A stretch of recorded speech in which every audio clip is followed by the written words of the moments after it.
የሰማዕቱ የቅዱስ መርቆሬዎስ አማላጅነትና ተራዳኢነት አይለየን፣ አሜን። እንኳን ለሰማዕቱ ለቅዱስ መርቆሬዎስ ወርሃዊ የመታሰቢያ በዓል በሰላም አደረሳችሁ አደረሰን። ከዚህ በመቀጠል የሰማዕቱ የቅዱስ መርቆሬዎስን ገድል በሚከተለው እናሰማለን።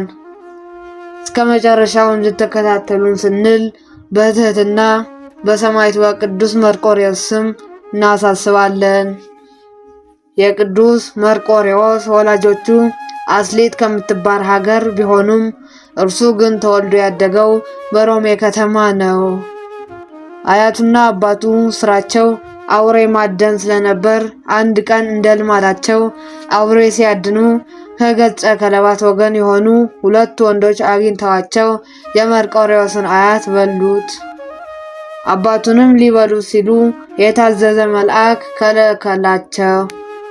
ዙሪያቸውንም በእሳት አጥሮ ከበባቸው። እነርሱ በተቸገሩ ጊዜ ለመርቆሬዎስ አባት ሲጋደሉለት፣ በዚያን ጊዜም እግዚአብሔር ፍጥረታቸውን ወደ ገራምነት ለወጠውና እንደ በጎች የዋሆች ሆነው አብረውት ወደ መንደር ገቡ። ከዚህም በኋላ ቅዱስ መርቆሬዎስ ተወለደና ስሙ ፒሉፓዴር ተባለ። የውሻ መልአክ ያላቸውም በእርሱ ዘንድ ብዙ ዘመናት ኖሩ። ከዚህም በኋላ ክርስቲያኖች ሆኑ። የቅዱስ መርቆሬዎስም ወላጆች አስቀድመው አረማውያን ነበሩና የክርስትና ጥምቀትን በጸጋ ተቀበሉ። አባቱን ኖህ እናቱንም ታቦት ብለው ሰየሟቸው። ቀድሞ ፒሉፓዴር የነበረውም ስሙ ተለውጦ መርቆሬዎስ ተባለ። መርቆሬዎስ ማለትም የአብ ወዳጅ ማለት ነው። ዳግመኛም የኢየሱስ ክርስቶስ አገልጋይ ማለት ነው።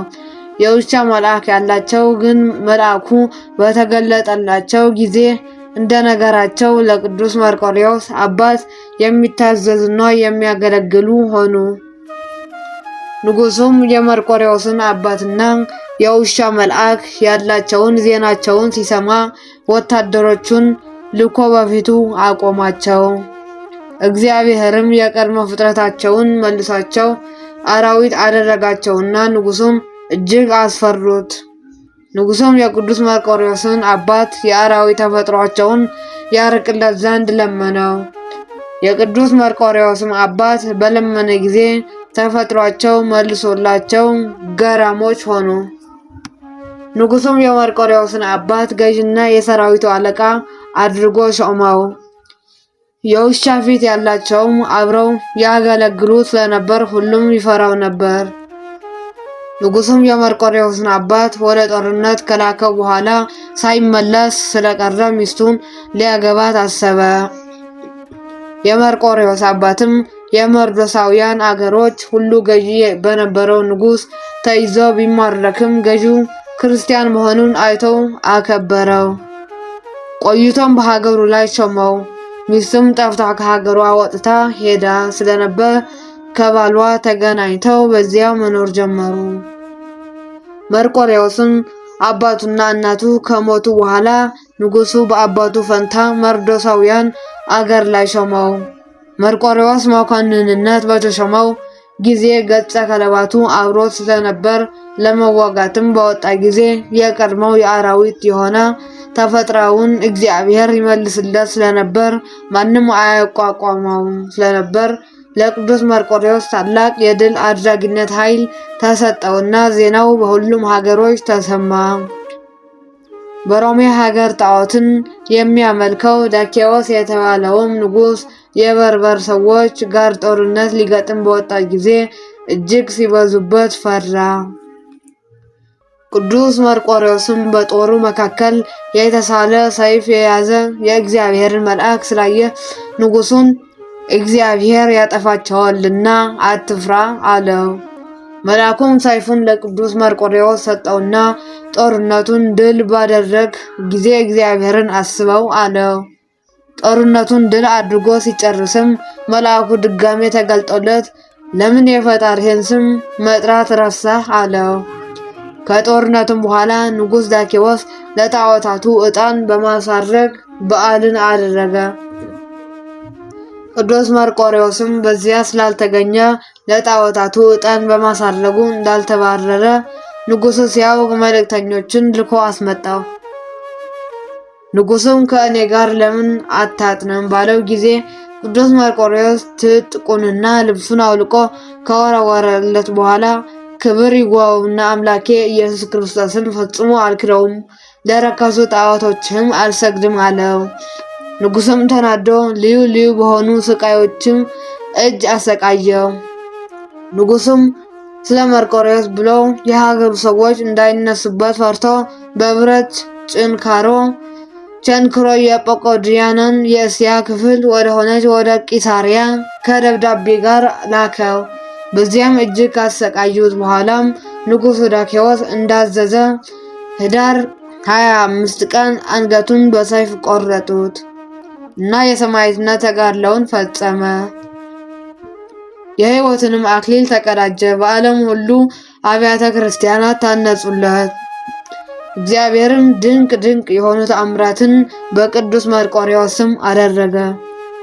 ከብዙ ተአምራቱም አንዱ የቂሳሪያውያን ሊቀ ጳጳስ ባስልዮስን ረትቶ ከሃዳውያን ኡልያኖስን የተገለለበት ነው።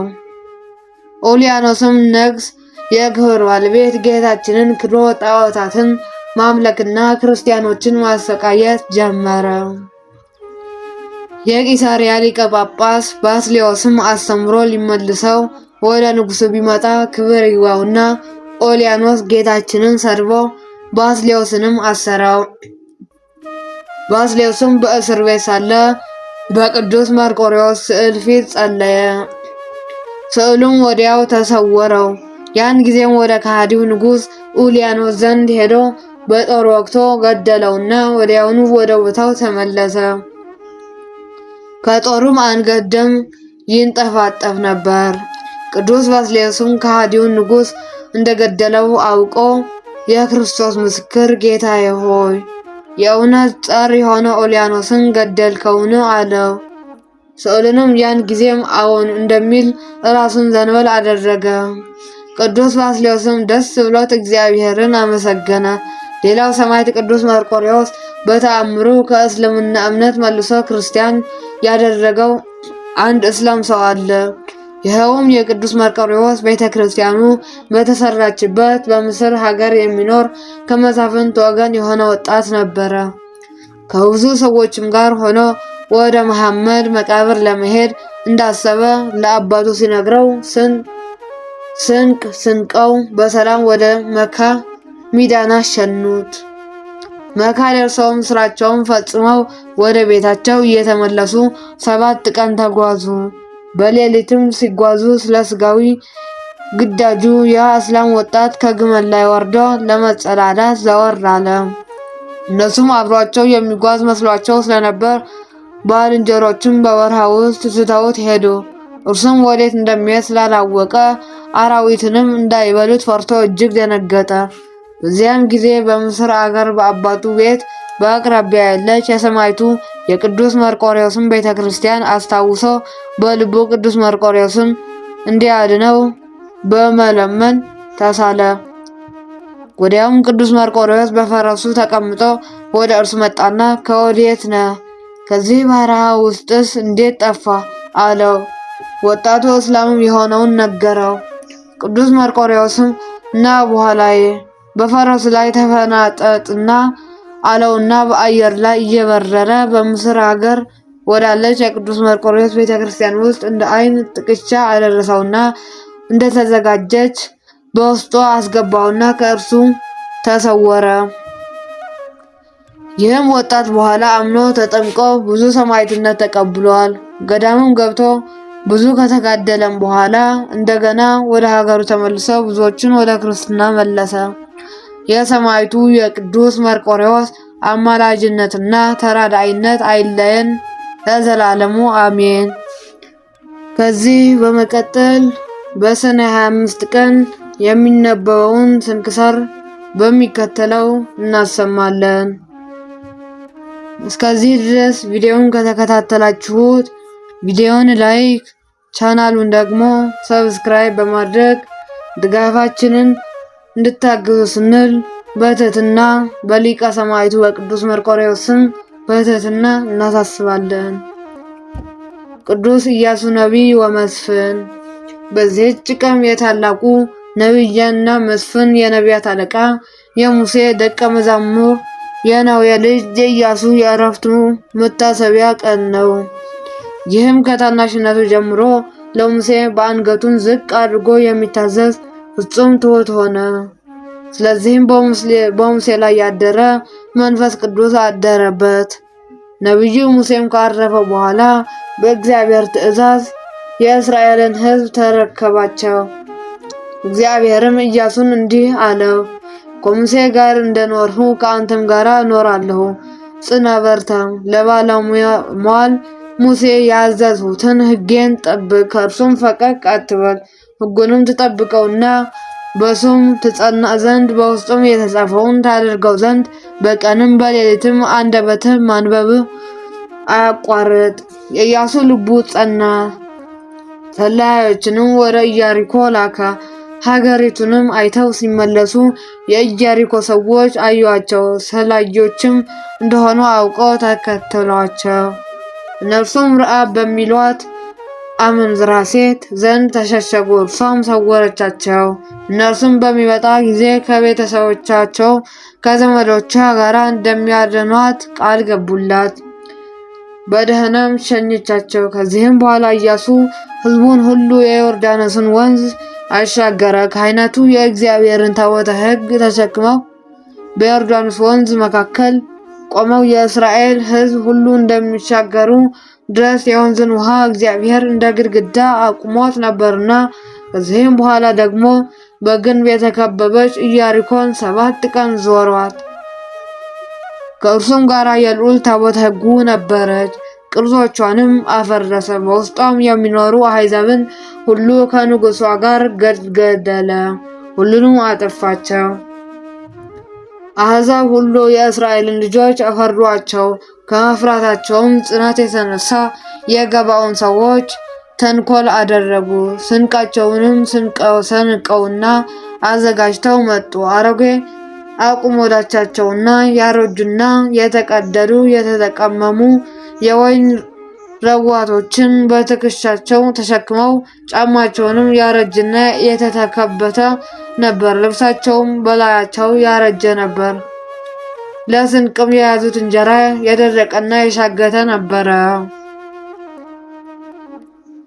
ወደ ኢያሱና ወደ እስራኤል ወደ ገልገላ መጥተው እኛ ከሩቅ አገር መጥተናል፣ አሁንም ለእኛ ማሉልን አሏቸው።